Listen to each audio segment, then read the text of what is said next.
बेंगलोर की सरोजा देवी भारत की सबसे लोकप्रिय और सफल अभिनेत्री में से एक हैं। उन्होंने लगभग 7 दशकों तक फिल्म उद्योग पर राज किया और तमिल, कन्नड़, तेलुगु और हिंदी भाषाओं में लगभग 200 फिल्मों में अभिनय किया है। इस लेख के माध्यम से उनके जीवन और करियर के बारे में हम और जानेंगे। अपनी सुंदरता और भाव भंगिमाओं और गरिमाओं के लिए जाने जाने वाली उन्हें कन्नड़ में अभिनय सरस्वती यानी अभिनय की देवी और तमिल में कन्नड़थु पेगिली यानी कन्नड़ का तोता जैसी उपाधियां मिली है। जन्म 7 जनवरी 1938, बेंगलोर मैसूर राज्य, अब बेंगलुरु, कर्नाटक। उनके पिता भैरप्पा एक पुलिस अधिकारी थे और माँ रुद्रम्मा एक गृहिणी थी।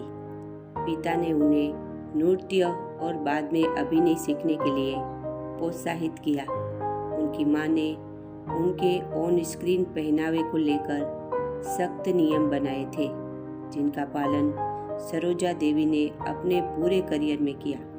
सरोजा देवी को पहली बार 13 साल की उम्र में एक समारोह में गाते हुए देखा गया था।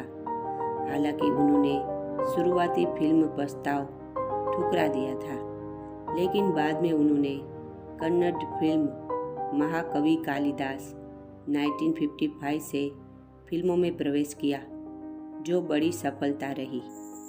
तमिल सिनेमा में उनकी सफलता एम.जी. रामचंद्रन की नादोदी मन्नान 1958 से मिली।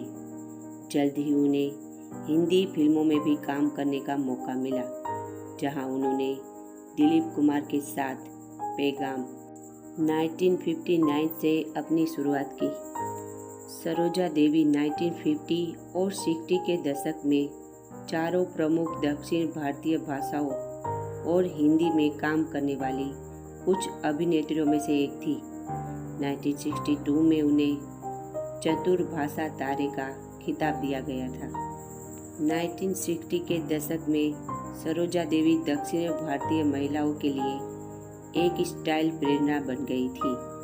अंगा वीट्टू पिल्लई और अनबेवा जैसी फिल्मों में उनकी साड़ियों, ब्लाउज, हेयर स्टाइल और आभूषणों की व्यापक रूप से नकल की गई थी।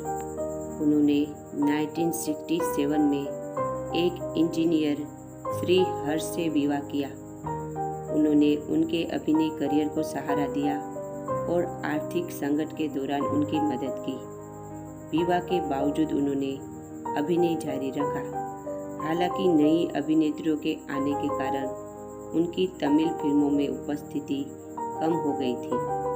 1980 के दशक तक उन्होंने कन्नड़ और तेलुगु सिनेमा में मुख्य भूमिकाओं में अपना दबदबा बनाए रखा। 1986 में अपने पति की मृत्यु के बाद उन्होंने कुछ समय के लिए फिल्मों से दूरी बना ली और 1980 के दशक के अंत में उन्होंने वापसी की, लेकिन रोमांटिक भूमिकाएं नहीं निभाई। 2010 में प्रदर्शन कला के कलाकारों को सम्मानित करने के लिए पद्म भूषण बी सरोजा देवी राष्ट्रीय पुरस्कार की शुरुआत की गई। पुरस्कार प्राप्तकर्ताओं में के.जे. येसुदास, वैजयंतीमाला और अम्बरीश शामिल है। 2021 की जीवनी पर आधारित फिल्म थलाइवी में उन्होंने रेजिना केसंडा द्वारा चित्रित किया गया था। सरोजा देवी पुरस्कार और सम्मान Padmashri 1969, Padma Bhushan 1992, life time achievement award 2008 Bharat सरकार। बी सरोजा देवी का 14 जुलाई 2025 को निधन हो गया। वे अपने पीछे एक शानदार विरासत छोड़ गई है, जो अभिनेता और फिल्म प्रेमियों की पीढ़ियों को प्रेरित करेगी।